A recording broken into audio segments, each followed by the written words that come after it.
하나님은 지금도 약속의 하나님이십니다. 우리가 이 사실을 모르진 않습니다. 그럼에도 하나님을 믿는 믿음 안에서 가장 우리가 힘들고 어려운 부분이 있다고 하면 바로 이 부분일 것입니다. 일찍이 아브라함에게 이 약속을 할 때 아브라함은 매우 좋고 신났습니다. 그런데 그가 한 10년 지나면서 결정적으로 실수하게 된 이 약속의 부분이기도 합니다. 지금도 우리가 아마 가장 힘들다면 이 부분일 겁니다. 왜 약속이 아직 이루 주시는 것이 아닐까?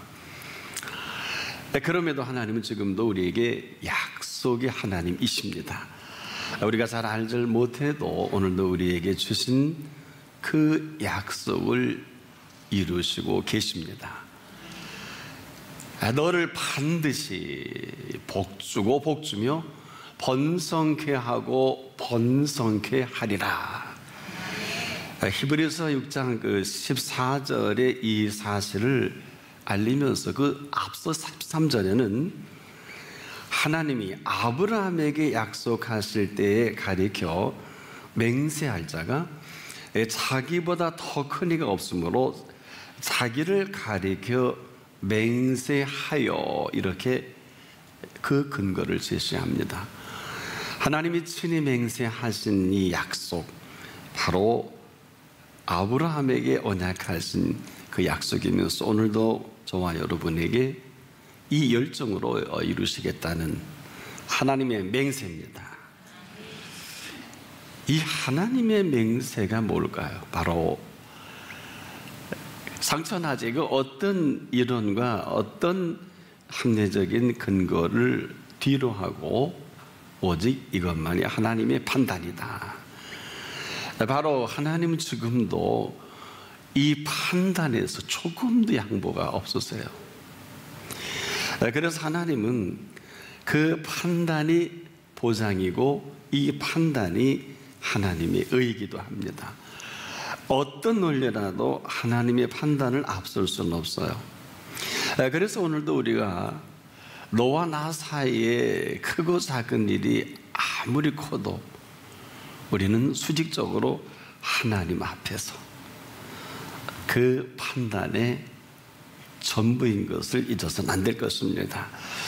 실제로 저와 여러분은 멸망받기 합당한 모습이라고 예수님이 아주 분명하게 말씀해 주신 부분이 있어요. 멸망치 않고라는 것은 아마 이 사실을 몰라서 우리가 겁없이 살아가니까 친히 찾아주셔서 막아주신 사실이기도 합니다. 그리고 나서 우리에게 엄청난 선언해 주셨죠. 영원한 생명을 우리에게 얹어주신 것입니다. 이것이 하나님의 판단이에요. 그러나 우리가 조심할 것은 이럴 자격이 있는 것은 아닙니다. 또 이럴 만해서도 아닌. 그래서 우리는 너무 쉽게 잊어버려요.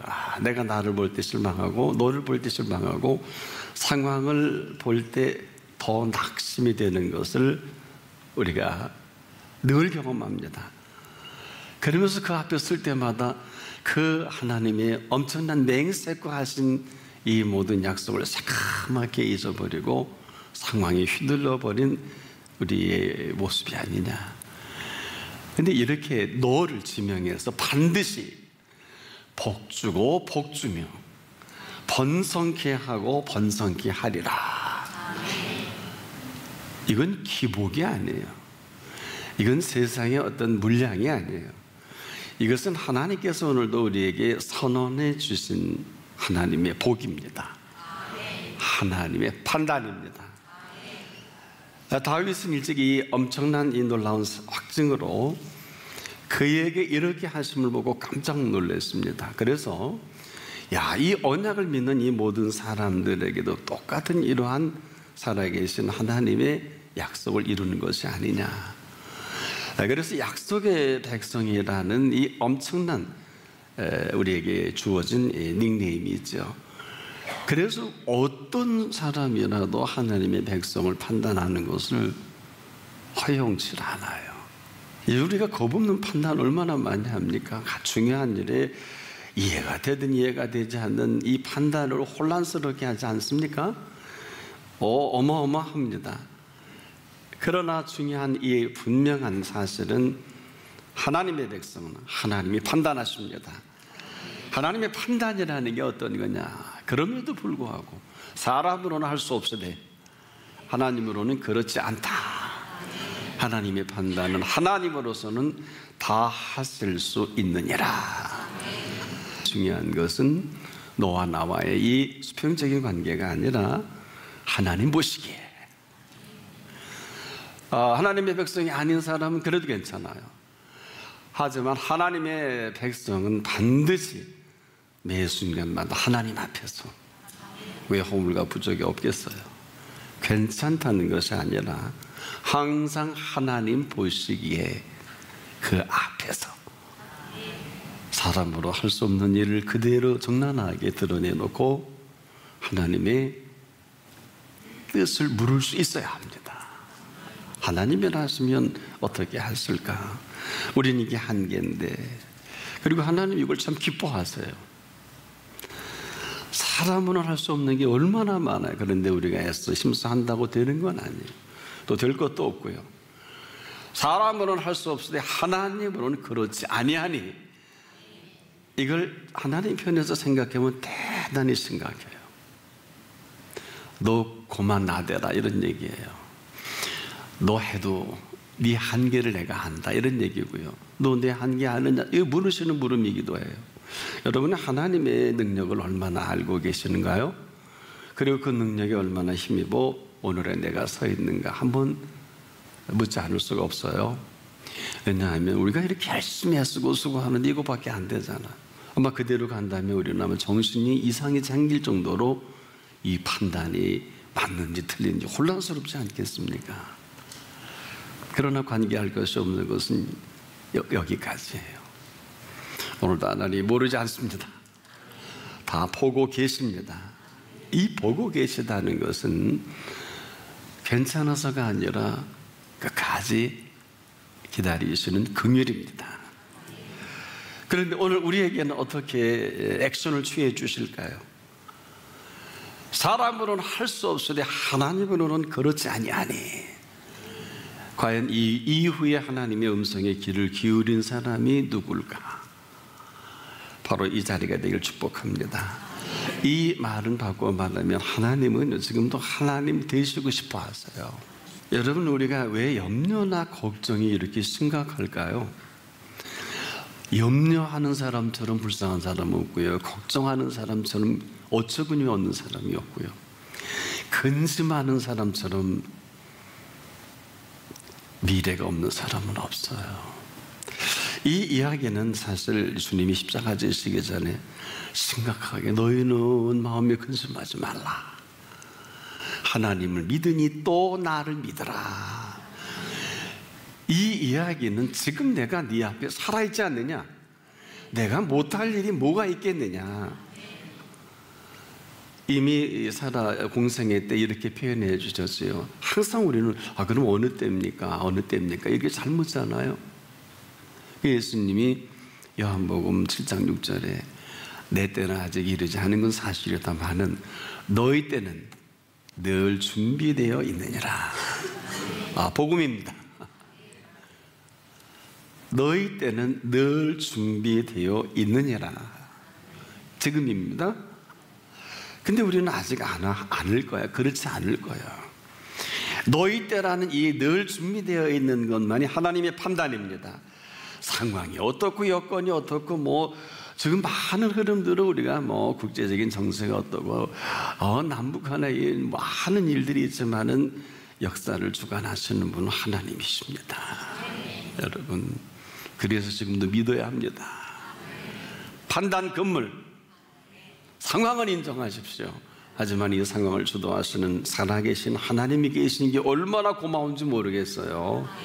오늘 아무도 살아본 일이 없는데 아는 척하고 어떤 데이터를 갖고 얘기하는지는 모르겠습니다만 하나님이 보시면 웃으세요. 네가 뭘 안다고. 한날의 결혼은 그날의 조카인데 내일 일은 염려하지 말라고 했는데 내일 일은 어떻게 하라고요? 내일 염려할 것이요. 이 이야기처럼 위대한 복음이 어디 있을까요? 오늘 모든 판단은 여기까지입니다. 혹 판단하기를 좋아하시는 분은 하나님 앞에서 꼭 판단이 시작되기를 축복하는 것은, 모든 상황은요, 모든 여건은 실제 상황과 실제 여건이 있어요. 바로 오늘의 이 실제는 누굴까요? 살아계신 하나님이십니다. 그런데 살아계신 하나님의 실제 상황이고 살아계신 하나님의 실제 만들어 가시는 이 여건이 있습니다. 그런데 사람들은 하나같이 일만 만드는 일에 아주 희한한 재주가 있어요. 한 세대는 일 만들고 또 한 세대는 일을 수습하고, 세상에 과거지사를 끄집어내는 사람보다 나쁜 사람은 없어요. 가장 극악한 일이요, 지나간 일에 대해 자꾸 얘기하는 사람이에요. 이거는 하나님 앞에서도 그렇고 너와 나 사이에서도 그렇고 할 일이 아니에요. 이 이야기는 오늘 한 분 한 분마다 예수님이 야, 너 과거지사 이 일이 어떻고 저떻고 하고 한 분 한 분 다 끄집어 아마 이 일을 문제 삼으면 한 사람도 살아남을 사람이 없거든요. 근데 여러분 살고 싶지 않으세요? 일찍이 예수님이 하도 사람들이 나대니까 이런 말 했어요. 성경 그대로 독사의 자식들아, 이 표현했어요. 그러면서 이어서 마태복음 12장 37절에 이렇게 결론 내주셨더라고요. 내 말이 너를 정죄하고 내 말이 너를 의롭다 하리라. 즉 내 말로 의롭다함을 받고 내 말로 정죄함을 받으리라. 이게 결론이에요. 말을 잘해야 된다는 개념보다도 오늘 이 말 한마디가 운명을 가릅니다.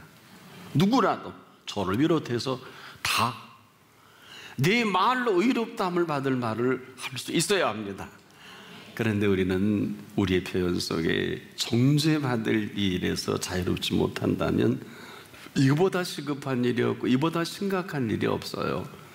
무슨 행복을 운운합니까? 죄진 사람이. 죄인에게 행복이 있나요? 없습니다. 그럼에도 우리의 실상을 낱낱이 펼쳐 보이시면서 오늘도 저나 여러분 한 분 한 분에게 내 말로 의롭다함을 얻게 해주고 싶어 하시고 내 말로 정죄함을 받는 여기서 우리를 내버려 둘 수 없으셔서 오늘 저나 여러분을 부르신 이 자리입니다. 우리가 이 하나님 모시기 주제를 모르면은요, 내가 주제가 돼요. 이게 심각해요. 주제에 대한 정보가 미흡하면 그냥 그 미흡한 정보로 살아갈 수밖에 없고요. 주제가 파악이 되면 이론에 불과합니다. 그런데 이 주제가 주제하신 분 앞이면 이는 그분의 판단 아래에 있습니다. 그래서 우리가 지금도 설령 어떠한 상황, 어떤 일을 할지라도 그분 앞에서 우리는 그분의 판단을 기다려야 합니다. 그래서 지금도 행복도, 지금도 그 운명도 오늘 이 자리에서 결판납니다. 왜? 그분이 오늘 우리에게 사람으로는 할 수 없으되 하나님으로는 그렇지 아니하니 하나님으로서는 다 하실 수 있느니라. 이 어마어마한 하나님의 판단 아래서 오늘도 우리의 언어, 단어 하나하나를 듣고 싶으셔서, 그리고 의롭다고 여겨주시고 싶으셔서, 그리고 남은 생에 의인으로 당당하게 살아갈 힘 주시려고. 우리가 지금 처세술에 능한 사람은 참 많습니다. 그러나 이 처세술은 처세를 하는 데는 도움이 되질 않아요. 이 처세술이라는 것은 사전적 개념으로 볼 때 사람들과 사귀며 세상을 살아가는 방법으로 정리를 합니다. 사귀는 데 잘 능하고 또 살아가는 방법이 아주 능할는지 몰라도 처세라는 게 쉬운 게 아니에요. 한계가 있어요. 사람들과 사귀며 살아가는 것을 우리가 말하는데 어떤 처세인가 하는 거예요. 이 이야기는 어떤 사귑과 어떤 삶을 지금 살아가고 있는가가 그 사람의 모습이거든요. 한마디로 이렇게 물어볼게요. 여러분, 약속 있습니까? 약속이 있는 사람은 처세술에 능할 수가 없어요. 약속이 있는 사람은 수직적으로 그분 앞에서 능한 사람입니다. 그렇지 못하면 지금도 하고 싶은 대로 하고 살아가요. 가고 싶은 거 가고 하고 싶은 거 하고 또 우리가 지금도 생각대로 마음대로 살아가는 이 모습이 우리의 모습이라면, 여기까지라면 하나님께서는 우리에게 지금도 운명을 주도하시기를 원하시거든요. 이 운명은 운명이 아니라 가장 행복한 운명입니다. 고난이 없는 건 아니에요. 고통이 없는 게 아니에요. 그 어떤 환난과 고통과 고난이라도 견딜 수 있는 힘을 주시는 거예요. 네, 어떤 사람은 그래요. 제가 이렇게 말하면 고난이 없이 고통이 없이 행복을 얘기하는 줄 아는데 그런 얘기가 아니에요. 그 어떤 고통과 어떤 고난이라도 힘 주시면, 감당할 힘을 주시면, 보세요. 돌로 맞아 죽어도 스데반이 이 돌로 고통으로 건들 힘을 주니까 얼굴에 해같이 빛나잖아요. 그리고 입에 한마디도 실수하지 않잖아요. 얼굴에 해같이 빛나면서 뭐라 그래요? 마지막, 이 죄를 저들에게 돌리지 말라고. 이게 아무나 할 소리입니까? 아프고 고통스럽고 얼마나 미울까요? 그런 고통과 그런 우리의 속내까지라도 견딜 수 있는 힘을 실어 주시는 거예요. 이 자리가 어떤 자리입니까? 약속의 자리입니다. 이 자리가 어떤 자리입니까? 그 약속으로 살아갈 그 자리입니다. 이 자리가 어떤 자리입니까? 하나님이 판단하시는 자리입니다. 이전의 모든 판단을 멈추십시오. 정치, 경제, 문화, 사회 이 모든 세상의 허물과 부족까지라도 판단 멈추십시오. 하나님이 한 분 한 분 판단하게 하십시오. 그리고 이렇게 우리 한번 조심스럽게 제가 이따 시간을 드리겠습니다만, 내 말로 의롭다함을 받고 내 말로 정죄함을 받으리라. 우리가 한쪽으로 얼마나 잘난 사람들입니까? 그 분야에서는 권위자일 수도 있겠습니다만 하나님 앞에서는 우리가 의롭다함을 받아야 삽니다. 의인의 살아가야 할 그 길이 있지요. 하나님의 판단이 너를 반드시 하나님의 맹세하신 그 은총으로 살아가야 하기 때문에 그런 것입니다.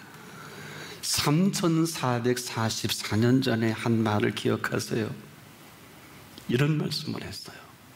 내 말이 내 귀에 들린 대로 내가 너희에게 행하리라.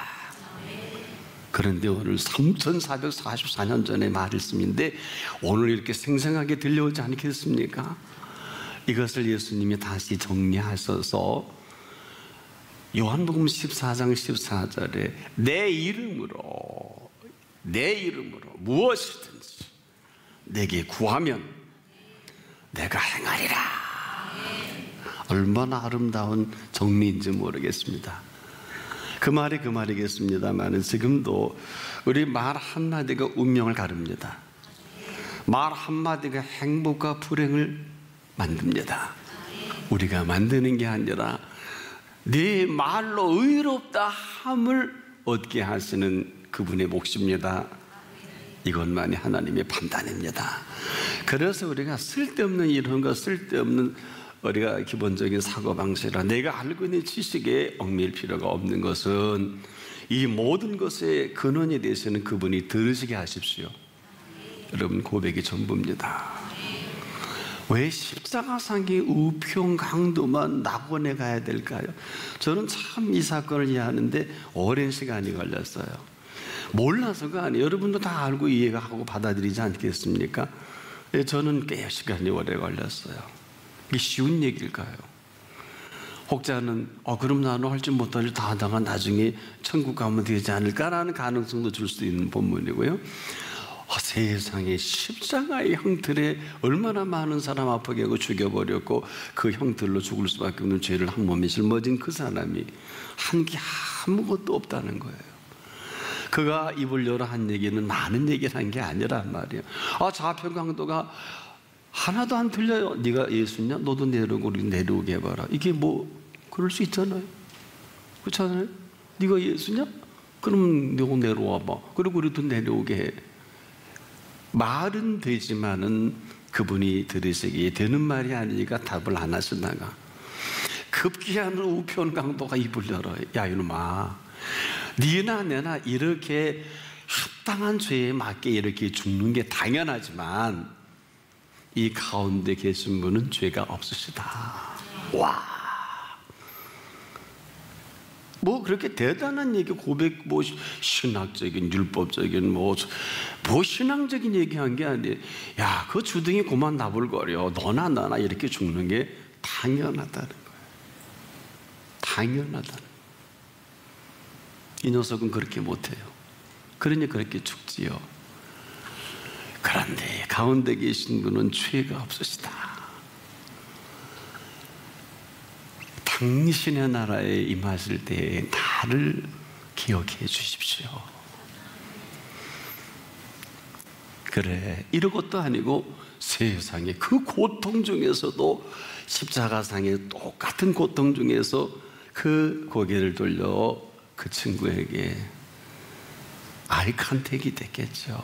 오늘 네가 나와 함께 낙원에 가 있으리라. 하하, 이게 쉬워요? 이게 쉽냐고요. 오래 고민하다가 한 결론에 맺은 거예요. 고백이 전부구나. 그렇지 않을까요? 한 게 아무것도 없어요. 공로가 없어요. 무슨 이 사람은 전도를 똑바로 한 것도 아니고 신앙생활을 제대로 한 것도 아니고 뭐 제자 훈련 받은 것도 아니고 트레이닝 한 바지 이 아닌데 본질에 접근한 이 한마디가 낙원까지 간다니 쉽습니까? 안 쉬워요. 그래서 우리는 지금도 수많은 판단에 짓눌려서 넌 그런 사람이야, 나도 그런 사람이야, 얘는 이렇대 쟤는 저렇대, 그리고 누가 그렇게 하더라 하고 시금차학을 하고 우리가 아무것도 할 수 없을 때 오늘도 생생하고 똑똑하게 사람으로는 그렇게 할 수 없는 게 당연하다, 한계죠.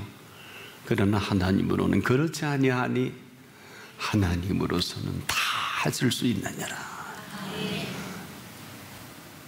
이 사실은 은총입니다. 앞서가지 마세요. 은혜에 떠밀려서 말하세요. 은혜에 떠밀려서 자기 표현하세요. 되지 못하고 된 줄 여기는 게 얼마나 많아요. 그럴 필요 없잖아요. 뭐 모르면 모른다, 알면 안다, 할 수 있으면 할 수 있다, 할 수 없으면 할 수 없다 하면 되는데 나의 나 된 것은 하나님의 은혜로 된 것이기 때문에 내가 오늘 생일을 마감해도 감사할 것뿐 아니겠습니까? 더 살게 해도 고마워할 것뿐 아니겠습니까?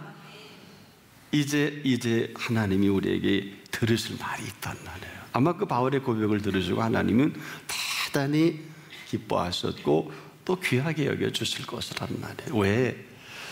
여러분, 고백은 분명할수록 좋고요, 빨리 할수록 좋고요, 그리고 확증할 수 있도록, 확증할수록 들으시는 분이 매우 기뻐하십니다. 왜 그럴까요? 그 다음부터 하실 일이 있어요.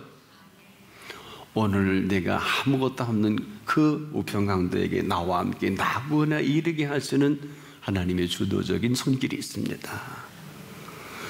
천국을 확신하고 천국의 모든 윤리로 정리된 사람이 이 땅을 사는 것과요, 천국에 갈까 이렇게 가는 이 공로로 하고 헤매는 사람하고요, 천국에 가려고 열심히 선한 일 착한 일 많이 하는 사람하고요, 어떻게 다를까요?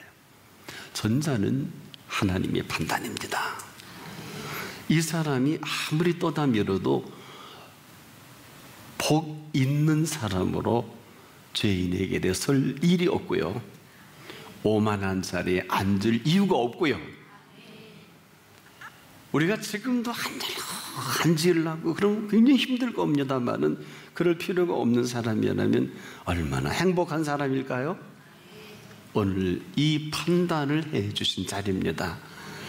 그 종 아브라함의 후손 곧 택하신 야곱의 후손 너희는 그의 행하신 기사와 그 이적과 그 입의 판단을 기억할지어다. 그는 여호와 우리 하나님이시라.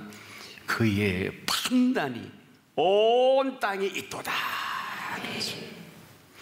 그의 판단이 온 땅에 있도다.